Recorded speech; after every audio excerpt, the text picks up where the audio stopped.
Bismillahirrahmanirrahim. Assalamu alaikum students.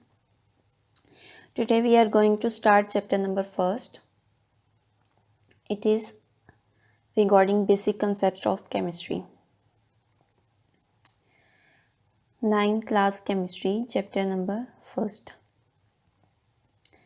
Chapter number first discuss करेंगे. Chapter number first name है fundamentals of chemistry. इसमें जो major concepts हैं इसमें हम डिस्कस करेंगे branches of chemistry, basic definitions, chemical species, Avogadro's number and mole, and little about chemical calculations. सबसे पहले हम इंट्रोडक्शन देख लेते हैं. इंट्रोडक्शन में यहाँ आपके पास 2-3 डिफाइंस हैं इंट्रोडक्शन में. फर्स्ट वन तो इसमें साइंस की डिफाइन है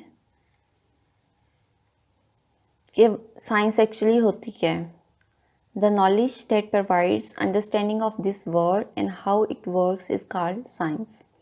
मतलब साइंस क्या है? ऐसा नॉलेज जो हमें बताए, हमारी जो हमें हेल्प आउट करे इस वर्ड को अंडरस्टैंड करने में कि वो किस तरह से हेल्प आउट कर रही है, किस तरह से वर्क कर रही है, उसे हम साइंस कहते हैं. केमिस्ट्री साइंस की वो ब्रांच है जिसमें हम मैटर के अबाउट डिस्कस करते हैं.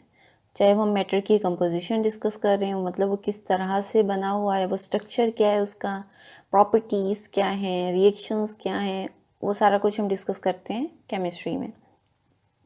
सेकेंड वन जो डिफाइन है वो केमिस्ट्री की है. The branch of science, science की ही नेक्स्ट ब्रांच है chemistry. We deals with the composition, structure, properties and the reaction of matter is called chemistry. ये सेकंड डिफाइन आ गई केमिस्ट्री की. फर्स्ट डिफाइन इसमें से साइंस की करनी है इंट्रोडक्शन से, सेकंड डिफाइन है केमिस्ट्री की. नेक्स्ट जो है वो एप्लीकेशंस बताई हुई हैं केमिस्ट्री की कि केमिस्ट्री कहाँ कहाँ अप्लाई होती है. और नेक्स्ट आपने इम्पोर्टेंस करनी है केमिस्ट्री की.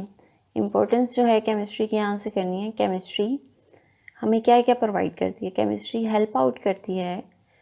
सबसे पहले तो हमें ये नॉलेज देती है, देन टेक्निक्स देती है क्या करने की, to improve our health and environment and to explore and to conserve the natural resources.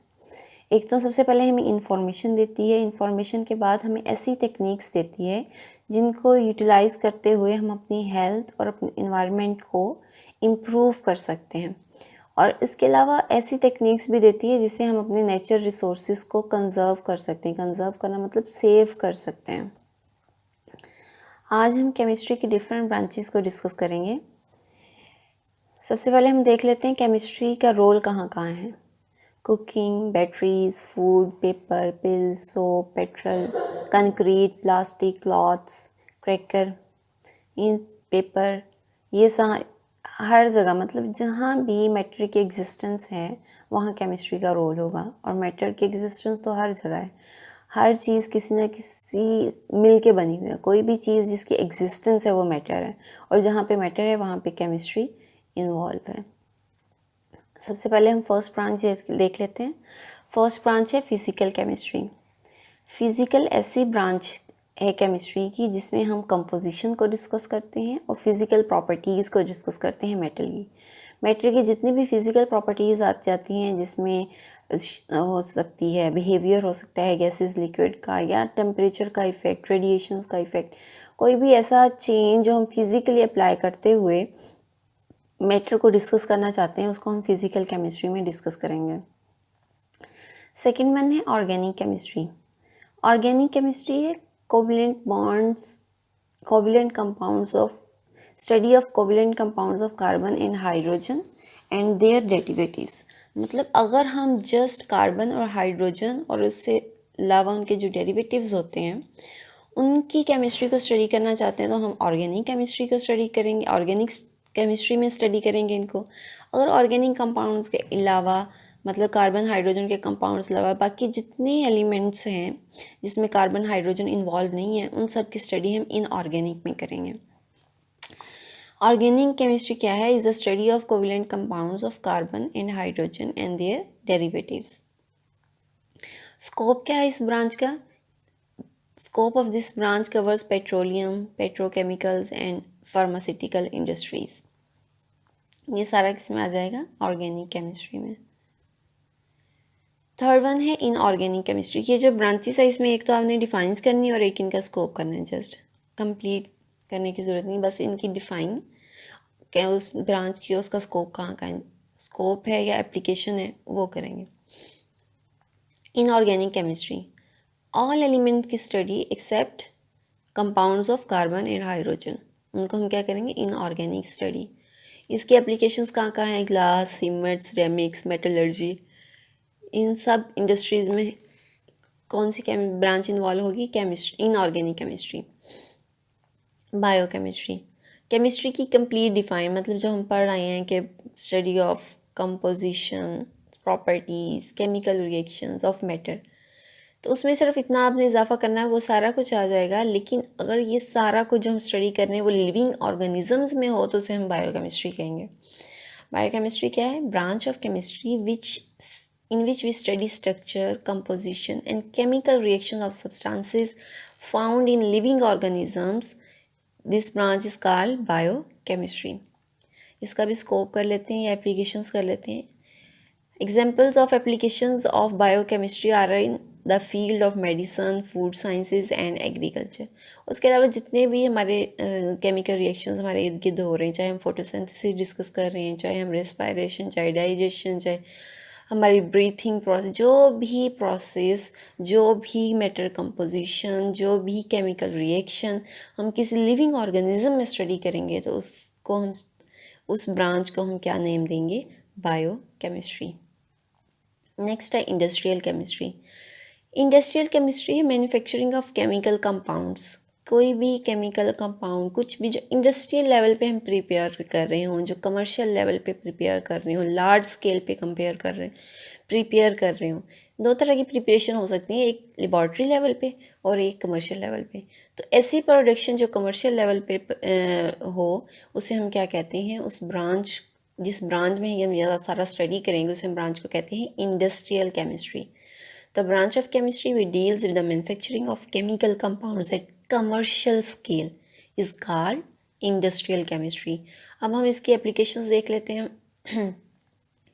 इसकी एप्लीकेशंस हैं फर्टिलाइज़र्स में, soap industry, textile industry, agriculture products, paints, paper, इन सब की अगर प्रोडक्शन को हम स्टडी करना चाहें या इनकी मैन्युफैक्चरिंग को हम देखना चाहें कि किस तरह से मैन्युफैक्चर हो रही हैं, क्या क्या प्रोसेसेस इन्वॉल्व हैं, तो इसको हम स्टडी करेंगे इंडस्ट्रियल केमिस्ट्री में। नाम से ज़ाहिर है इंडस्ट्री से इंडस्ट्रियल केमिस्ट्री।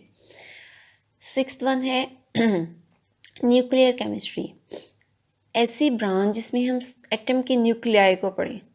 एटम के न्यूक्लियाई मतलब एटम के न्यूक्लियाई को किस तरह से हम ब्रेक डाउन कर सकते हैं, एटम के न्यूक्लियाई को किस तरह से उसको ब्रेक डाउन करने के बाद उससे जो एनर्जी इवॉल्व हो रही है उस एनर्जी को हम किस तरह से अपनी डिफरेंट प्रोसेसेस में या अपनी बेनिफिट्स में या अपनी उस एनर्जी को हम किस तरह से यूटिलाइज़ कर सकते हैं हम डेली लाइफ को।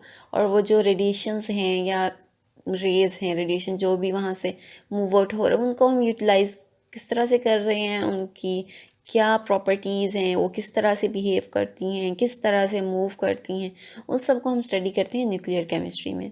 न्यूक्लियर केमिस्ट्री क्या है, ब्रांच ऑफ केमिस्ट्री है that deals with the radio activity nuclear processes.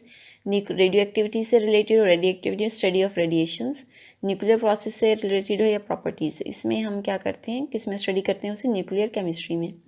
इस ब्रांच का मेन कंसर्न ये होता है कि ये जो एटॉमिक एनर्जी है, मतलब जो एटम के न्यूक्लियस की एनर्जी है, उसको हम डेली लाइफ में यूटिलाइज़ किस तरह से कर सकते हैं। इसकी एप्लीकेशंस कहाँ हैं, कहाँ कहाँ रेडिएशन यूज़ होती हैं, फूड को प्रिजर्व करने में, जनरेशन ऑफ इलेक्ट्रिक पावर को जनरेट करने में न्यूक्लियर रिएक्टर्स के थ्रू, तो ये इसकी एप्लीकेशंस में आ जाएगा। नेक्स्ट वन जो हमारी सेवंथ वन है वो है इन्वायरमेंटल केमिस्ट्री। इन्वायरमेंटल केमिस्ट्री में हम इन्वायरमेंट के रिलेट पढ़ेंगे कि हमारे जो इन्वायरमेंट है उसमें जितनी भी गैसेस हैं उनकी कम ज़्यादा होने में हमारे इन्वायरमेंट और हमारे ह्यूमन बीइंग्स पे किस तरह से इफ़ेक्ट हो रहा है, किस तरह से हमारी एक्टिविटीज़ हमारे जो एटमॉस्फेयर है उसको किस तरह से चेंज कर रही हैं, उस चेंज बाद नेक्स्ट फिर अफेक्ट हम पे क्या हो रहा है, हमारा जो इर्द गिर्द है हमारी एक्टिविटीज़, उससे कुछ ऐसी गैसेस, कुछ ऐसे प्रोडक्ट्स प्रोड्यूस हो रहे हों जो हमारे इन्वायरमेंट को ख़राब कर रहे हों, तो ये सारा जो है वो हम इन्वायरमेंटल केमिस्ट्री में पढ़ते हैं। इन्वायरमेंटल केमिस्ट्री में हम क्या पढ़ते हैं? It is the branch of chemistry in which we study components of environment and effects of human activities on environment. The knowledge of chemical process take place in the environment is necessary for its improvement, protection against pollution. जो भी हमें इससे knowledge मिलता है फिर वो हमें help out करता है कि हम किस तरह से इम्प्रूवमेंट्स कर सकते हैं, किस तरह से हम अपने इन्वायरमेंट को प्रोटेक्ट कर सकते हैं। एंड लास्ट वन है analytical chemistry. Analytical chemistry is a branch of chemistry that deals with the separation and analysis of a sample to identify its components. मतलब अगर हमारे पास कोई अननोन मिक्सचर है और हम चाहते हैं कि हम उसमें से फाइंड आउट कर सकें, उसको सेपरेट कर सकें, हम सर्च आउट करें कि वो क्या है, किससे मिलके बना है, किस तरह से है, उसकी कंपोजिशन क्या है, उनके कंपोनेंट्स कौन कौन से, वो सारा कुछ हम जो भी लेबॉर्ट्री लेवल पे हम करेंगे वो सारा हम एनालिटिकल केमिस्ट्री में करेंगे। एनालिटिकल केमिस्ट्री क्या है? Is a branch of chemistry जिसमें हम क्या करते हैं? सेपरेशन करते हैं या एनालिसिस करते हैं किसी भी सैंपल का, ताकि हम जान सकें टू आइडेंटिफाई इट्स कंपोनेंट्स। दो तरह के एनालिसिस होते हैं, qualitative analysis and quantitative analysis. Qualitative analysis सिर्फ हमें आइडेंटिटी बताता है कि इसमें कार्बन, जैसे फ़र्ज़ करें अगर हम ग्लूकोज़ है, ग्लूकोज़ में हमें पता है कार्बन भी होता है, हाइड्रोजन भी होता है, ऑक्सीजन भी होता है। अगर हम इसका लेबॉर्ट्री टेस्ट करवाने गए हैं तो क्वालिटेटिव एनालिसिस हमें सिर्फ इतना बताएगा कि इसमें कार्बन है, हाइड्रोजन है और ऑक्सीजन है। तो क्योंकि क्वालिटेटिव एनालिसिस जस्ट हमें आइडेंटिटी बताता है कि उस सब्सटेंस में कौन कौन सी चीज़ें हैं, कौन कौन से एलिमेंट्स हैं, कौन कौन से कंपाउंड्स हैं, लेकिन क्वांटिटेटिव एनालिसिस हमें कंप्लीट बताता है, अमाउंट बताता है कि हर कंपोनेंट कितना है। जैसे ग्लूकोज की बात कर रहे थे तो ग्लूकोज में हमें क्वांटिटेटिव एनालिसिस बताएगा कि कार्बन 6 है, हाइड्रोजन 12 हैं, ऑक्सीजन 6 हैं। तो एनालिटिकल केमिस्ट्री में क्वालिटेटिव एनालिसिस हमें जस्ट आइडेंटिटी बताता है, क्वांटिटेटिव एनालिसिस हमें क्वांटिटी बताता है, अमाउंट बताता है कि कौन सी चीज़ कितनी है। नेक्स्ट है इसकी applications. This branch covers food, water, environmental and clinical analysis. से रिगार्डिंग इस लेसन से रिगार्डिंग कोई भी आपका क्वेश्चन हो तो आप कमेंट बॉक्स में कमेंट कर सकते हैं। Thank you so much. फ़ी अमानिल्लाह। अल्लाह हाफिज़।